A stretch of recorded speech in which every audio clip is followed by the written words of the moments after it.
Hey there, this is Matt once again. Welcome back to another review. This time it is of the 2016 film London Has Fallen. Now, London Has Fallen is the sequel to Olympus Has Fallen, and it's a pretty good sequel. I think if you liked the first one, you will enjoy this one. And I liked the first one. I thought it had its flaws, just like this has its flaws, but overall, entertaining popcorn entertainment. I think the pacing in this is a bit better than the first film. Maybe that's because in the first film a good chunk of it is in one location. Here they're on the move. I would say this is the better version of A Good Day to Die Hard, since both take place overseas in Europe, and this is definitely a better film than A Good Day to Die Hard. A Good Day to Die Hard I wanted to like. When I first saw it, I'm like, yeah, John McClane, but it didn't hold up. This is not the first time I've seen this. This is about the second or third time I've seen this. Still holds up. Gerard Butler's back in probably his best character that he's played.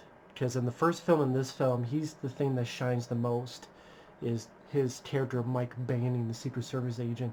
The way he talks, the dialogue he spouts off, does remind me of an 80s character in a good way. Un-PC, unfiltered, badass, kick-ass, tough motherfucker, no shits given, and you miss characters like this. So it's nice when they pop up. And that's why I'm curious of the third film.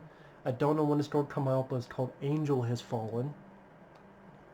So this film must have been successful enough worldwide to get a third film. And the story of the British Prime Minister has died, so people across the country, big leaders, supposed to go overseas to attend the funeral. Gerard Butler's character has a gut feeling something may be up, and it's correct, because shit hits the fan, and he's got to protect the president. And pretty much the bad guys are coming out of the woodwork trying to get these two guys, while Gerard Butler is protecting Aaron Eckhart's character, who returns from the first film as the president.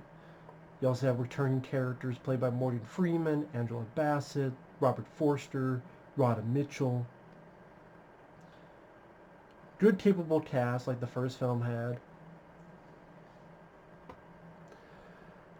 Again, I think this does have a bit of a faster pace than the first film, because the first film is in one central location, while this is, like I said before, it's a better version of A Good Day to Die Hard. A Good Day to Die Hard has its issues, a lot of issues. I wanted to like it, didn't hold up. This does. And the director, I don't know what else he's done, but he did not do too shabby of a job. Again, some of the dialogue is fun.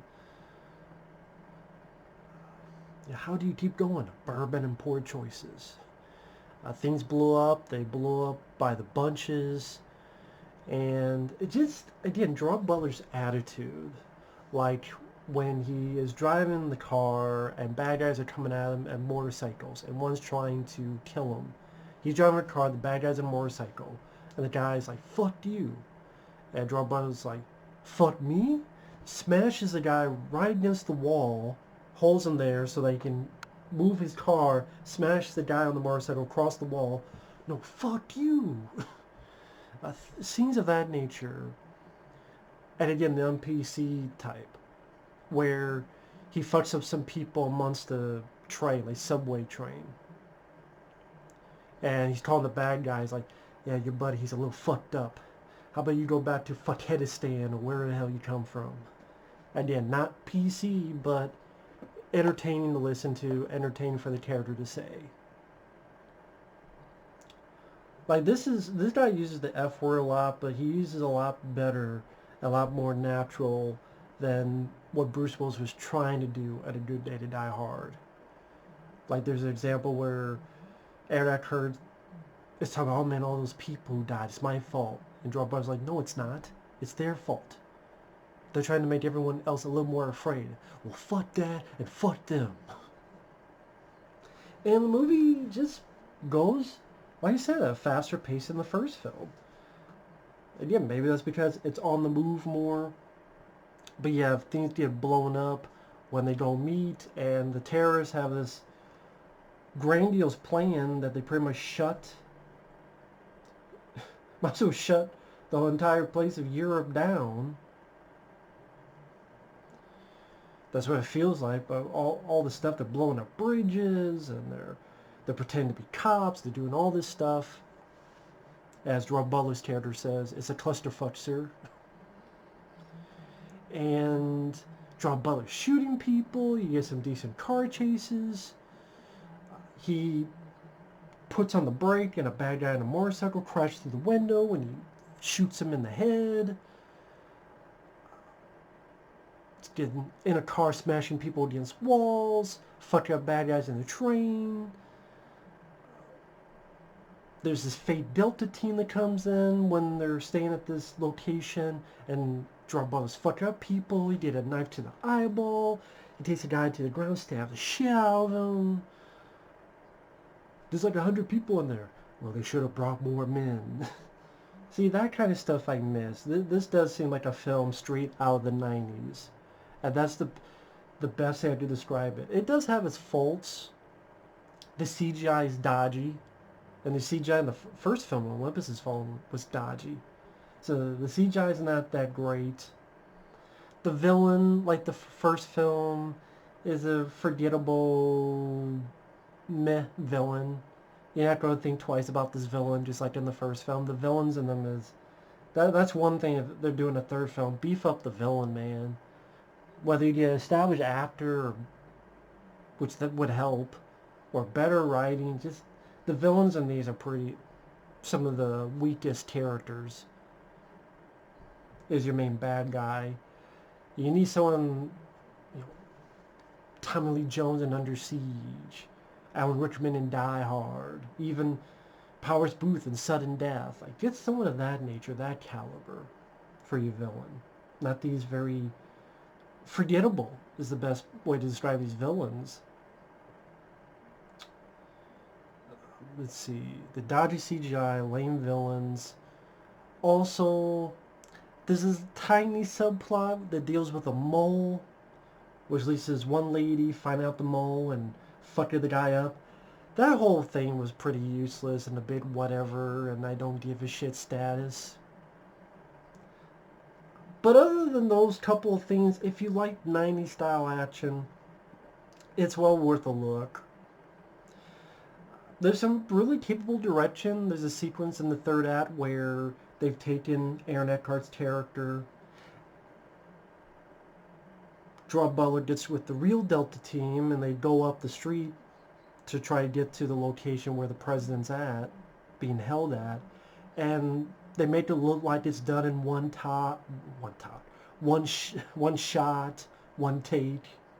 Try to put shot and take in the same sentence. So one talk. What's talk? Take and shot. But they make it look like it's one shot, and you're going up, firing at bad guys, explosions everywhere, going over here. Hey, fire on those motherfuckers, shoot the bazooka at them.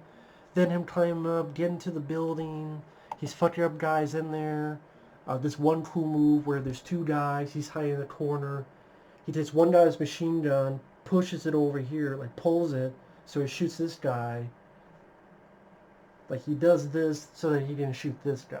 Like, some really nice fuck yeah moments. Fucked up the bad guys. Big explosion. Yeah, it's the thing. It's not realistic. If you're going to this film for realism, you're not going to like it. But are you really going to this film for realism? No. So you get to the third hour, there's a big explosion, and our two heroes are outrunning the fireball, and I thought, especially the sequence where they get to this place and they're falling down, and it's a slow-mo of them falling down with this fireball, like, behind them. I thought it was a really nice-looking shot. So I think the director did pull off some really nice-looking material. Again, just CGI that you just wish was practical or done with model work. Because model work is an underrated thing that people kind of disregard. It can really help you out, model work.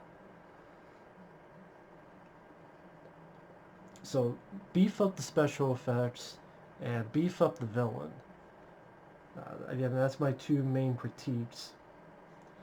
But I would say, if I had to think about it, I'd probably say this is a little bit better than the first film. Because it has a bit more of a fast pace, plus Aaron Eckhart's character feels like he has a bit more to do.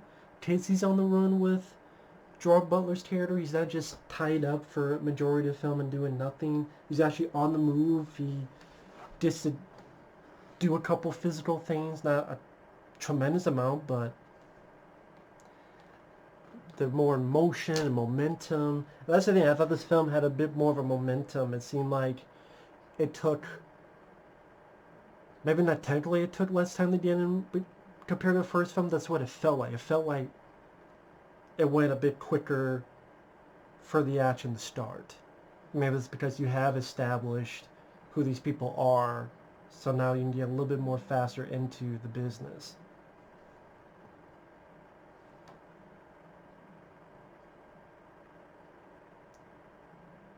That's weird. Okay.